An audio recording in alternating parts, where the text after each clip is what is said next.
Does the Bible allow divorce in the case of adultery, even if the adulterer is broken and repentant and seeking reconciliation? I don't think so. I don't think the Bible allows divorce and remarriage ever while the spouse is living. That's my radical, crazy, conservative, narrow, hard-nosed, very needed view in our divorce-happy culture. Does the Bible allow divorce in the case of adultery, even if the adulterer is broken? Now, I suppose behind this question is Matthew 5:32 and Matthew 19:9. Those are the two exception clauses in the New Testament. If a man divorces a woman except for, and the Greek word is porneia, if a man divorces a woman except for porneia and marries another, he makes her commit adultery. So the question, this person, I assume, is taking the except clause. It's sometimes translated except for unchastity, except for immorality. Porneia means most naturally fornication, which is why I have this bizarre interpretation that very few people follow, that it relates to fornication, that is, sex prior to marriage. In other words, Jesus is not saying when he forbids divorce and remarriage that a sexual sin before marriage should keep you from marrying. And he did that because Joseph and Mary were in that situation in Matthew, and that's where these exception clauses occur. At least Joseph thought she was in that situation. So he's going to put her away and not marry her because he was a just man and didn't want to marry. And Jesus is saying, I don't have that situation in mind when I forbid divorce.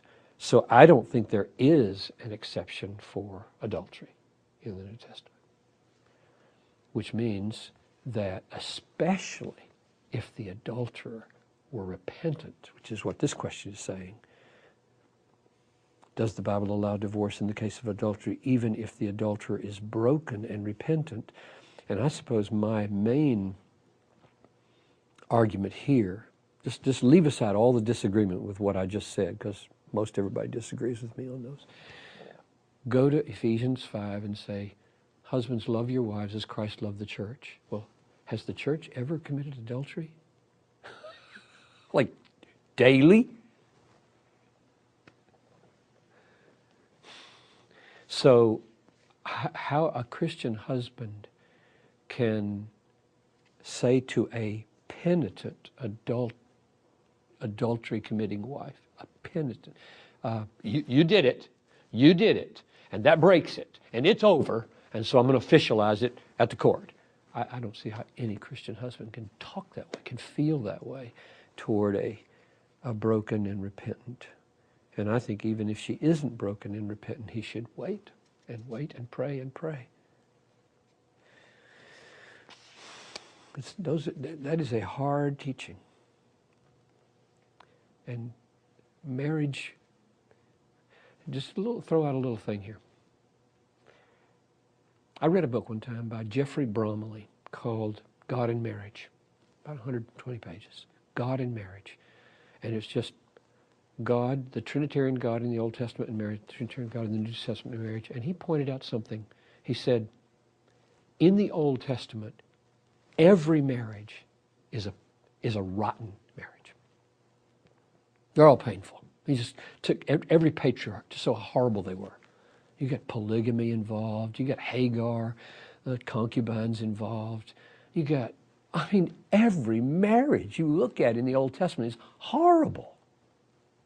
Hosea. And there is no divorce anywhere in the Old Testament among patriarchs. They all endured. They all gutted it out. It was just a mess. It was just horrible. And God ultimately never divorces his people. There are separations. She goes into exile in Babylon. And you get divorce-type language. You got to be careful in Jeremiah when it says he gave her a bill of divorcement. Not really. He sent her away, and then he went and said, my heart grows warm for you. I'm taking you back. And then Hosea illustrates that by go marry a prostitute. It was really quite powerful for me at a certain stage in my marriage to hear Bromley point out with illustration after illustration how many bad marriages there were in the Old Testament and how none of them ended in divorce.